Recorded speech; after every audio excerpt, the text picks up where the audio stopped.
যদি বলা হয় বাংলাদেশের ভিতরে স্নাইপারের বেস্ট প্লেয়ারকে, তাইলে আসবে আমাদের কুরুল ভাই। যদি বলা হয় ইন্ডিয়া কিংবা নেপালিয়ান সার্ভারের স্নাইপারের বেস্ট প্লেয়ারকে, তাইলে আসবে রয় গেমিং কিংবা আজ্জু ভাই। কিন্তু কখনো যদি বলা হয় পুরো বিশ্বের ভিতরে স্নাইপারের বেস্ট প্লেয়ারকে, তাইলে কে আসবে জানো?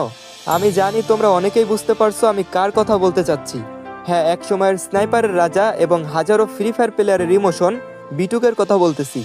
B2K মাত্র 3টা অক্ষরের নাম হলেও এই নামের সাথে মিশে আছে আমাদের ওল্ড ফ্রি ফায়ার, যার গেম প্লে দেখে আমার মতো হাজারো প্লেয়ার স্নাইপার চালানোর সাহস করেছে। যার নাম শুনে ভয় পায়নি এমন প্লেয়ার 2019-20 সালে ছিলই না। সে আর কেউ না, আমাদের এই স্নাইপার লিজেন্ড B2K। গাইস, তোমরা কি জানো পুরো ফ্রি ফায়ারের ইতিহাসে B2K একমাত্র যে কখনো কারোর সাথে ভার্সেস করতে একটুও ভয় পায়নি। বিপরীত সাইডে যতই হ্যাকার লেভেলের প্লেয়ার থাকুক না কেন, B2K তাদের সাথে ভার্সেস করতো এবং সেই ম্যাচটা জিতেও যেত।